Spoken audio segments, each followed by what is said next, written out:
I got a really good question here. This is a good one. Okay. Barry says, hey, Doug, why are you whining about Cousins not being vaxxed? Carson Wentz wasn't vaxxed, but Devontae Adams was vaxxed. Adams missed a game. Was that selfish? Wentz cleared protocol and played yesterday. Unreasonable rules keep these players from not playing, being vaxxed or not. Barry, I don't think the rules are unreasonable. I think this is our biggest issue. This is our country's issue. We need to step away from social media and whatever media is, whatever you're thinking, and that's talking about you. It's not your fault. I don't think it's Antonio. I don't think it's anybody's fault. I think it's all of our fault collectively.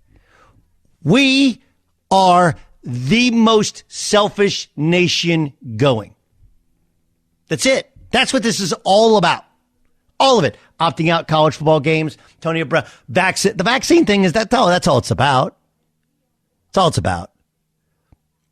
Look, you had a chance or still have a chance, okay, to help everybody out by simply doing something that, honestly, you've done your whole life, right?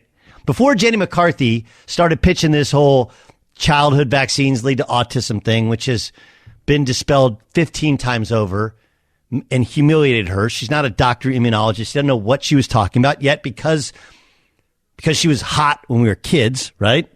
We listened to her. And she was a mom, and she had an autistic child. We listened to her. That's what happened. Before that, no one said anything about vaccines. They didn't. Right? Measles, mumps, rubella, smallpox, like all these different things out there, like polio. No one's ever asked themselves, like, why do I have to get a tetanus shot before I go to college?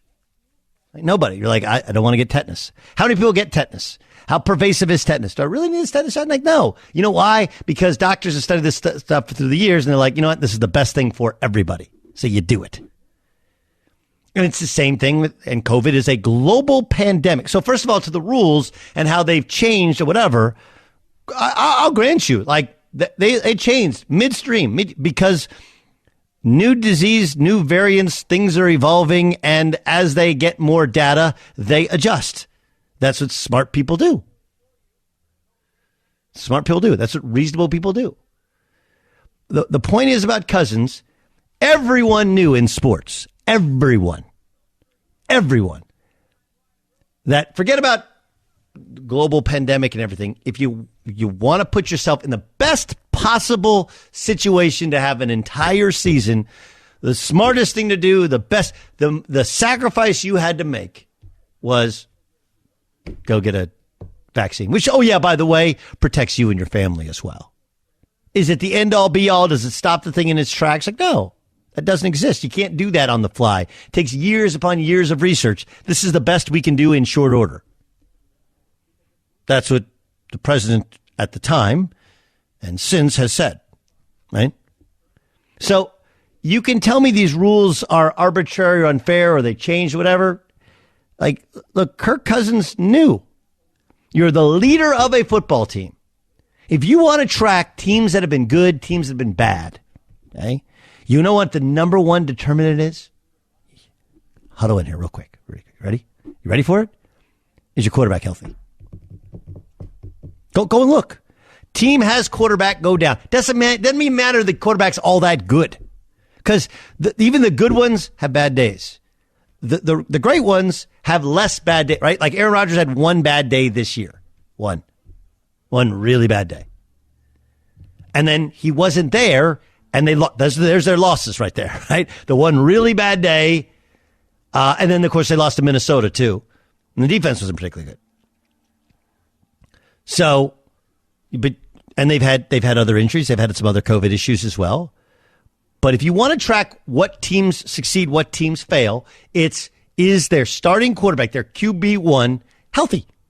If he's healthy, for the entire season, they're almost always a 500 team or better. Almost always. So if you know this going in, and this is the whole, every coach, every agent, every friend, they will all tell you, like, have you, and this is what you teach kids, right? It's what I teach kids about school. Like, I don't actually care if you get an A or a B. I prefer you not get C's, but I prefer you not get C's because if you got a C, it generally tells me that you didn't do everything in your power to do the best you possibly could. Right? That's the whole process over result. If you just really cut it down, you go like, have you done everything in your power? If you studied for every test, if you showed up to every class, if you took notes, if you did your homework, you didn't have to do it right. You just did your homework. You're probably going to get a B. Right? You earn a D or an F. You just do. Everyone knows it in school because you're saying, I don't really care. Or I don't like this subject matter or teacher so much, I'm going to do everything. Because you have to try to get that bad a grade. You do.